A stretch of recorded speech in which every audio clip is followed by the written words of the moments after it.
السلام علیکم ورحمۃ اللہ وبرکاتہ۔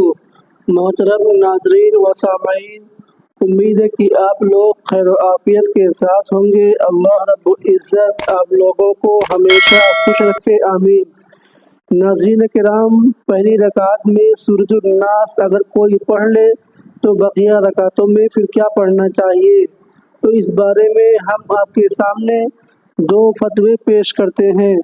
سب سے پہلے ہم ایشیا کی عظیم دینی درسگاہ دارالعلوم دیوبند کا فتویٰ دیکھ لیتے ہیں۔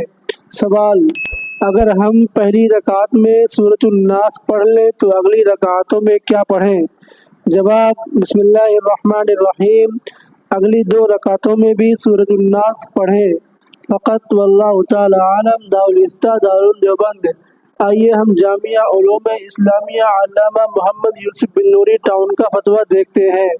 سوال نمبر 1: 4 رکعت نماز سنت میں اگر میں نے پہلی ہی رکعت میں بھول کر سورۃ الناس پڑھ لی تو باقی کی 3 رکعتوں میں کیا پڑھوں گا؟ نمبر 2: فرضوں کی 2 رکعتوں میں سورۃ الناس پڑھ سکتے ہیں یا نہیں، یعنی 3 آیات ایک رکعت میں اور 3 آیات دوسری رکعت میں۔ نمبر 3: میں ایک مدرسے میں بچوں کو پڑھاتا ہوں اور بچے انگریزوں والی بال کٹوا کر آتے ہیں اور ہم سختی کرتے ہیں تو بچے دھمکی دیتے ہیں کہ ہم نکل جائیں گے۔ اگر بچے نکل جاتے ہیں تو اس بارے میں ہم سے سوال ہوگا یا نہیں، اور ہم پھر بچوں کو بال کٹوانے کا بولے یا نہ بولے؟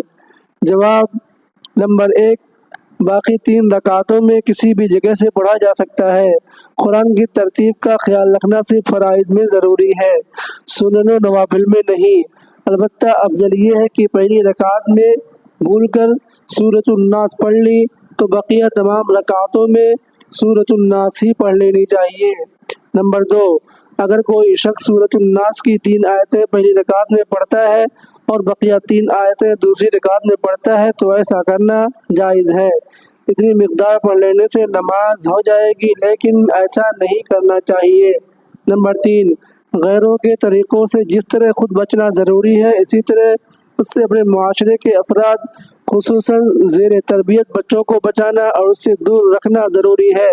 بچوں کی تربیت میں یہ بھی داخل ہے کہ انہیں غیروں کی وضاقتہ کے مفاسد اور شریعت میں ان کی ناپسندیدگی بتانے کے ساتھ ساتھ اسلامی وضاقتہ کی اہمیت اور فضیلت بتائی جائے، اس کے لیے نرمی اور حکمت کا پہلو اختیار کیا جائے۔ تو امید ہے کہ بچے ترغیب سے مان جائیں گے۔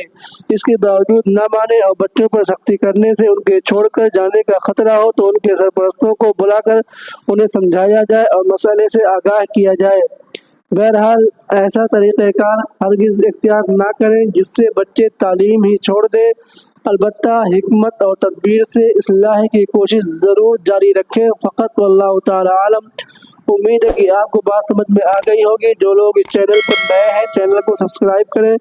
السلام علیکم ورحمۃ اللہ وبرکاتہ۔